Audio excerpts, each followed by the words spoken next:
तर नागपुरातील 6 पैकी 4 जागा आम्ही जिंकणार, काँग्रेस आमदार विकास ठाकरे यांच्याकडून हा विश्वास व्यक्त करण्यात आला। निकालानंतर नागपुरातील विजय आमदारांना एकत्र ठेवणार असल्याचं देखील विकास ठाकरे यांनी म्हटलंय। थंडी सुरू झाली, चहा नागपूरचा या थंडीत, परंतु राजकीय वातावरण जे आहे ते तापलेलं आहे। टेन्शन वाटतंय उद्याचं? निवडणुकीचं कधीच टेन्शन घेतलं नाही। निवडणूक ही लढायची असते, हार जिंकण्याची चिंता नाही करायची असते।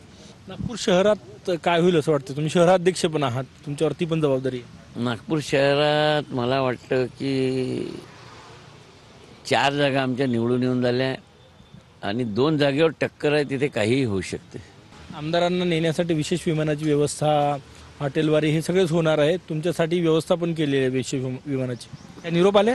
निवडणुकीचा निकाल लागल्यानंतर जे निवडून आले शहरातले त्यांना मी घेऊन जाण्याची व्यवस्था केलेली आहे की निवडून आल्याबरोबर पटापट आपल्या लोकांना एकत्रित करणं शहर अध्यक्ष म्हणून माझी जबाबदारी आहे आणि ते मी करणार आहे। एकत्र करणार आणि घेऊन जाणार? नाही, घेऊन जायचं की नाही हे हायकमांडने आम्हाला सांगितल्यावर, परंतु इथे आम्ही तरी एकत्रित होऊ शहरात। कॅमेरामॅन सचिन सयामसह गजानन माटे, TV9 मराठी, नागपूर।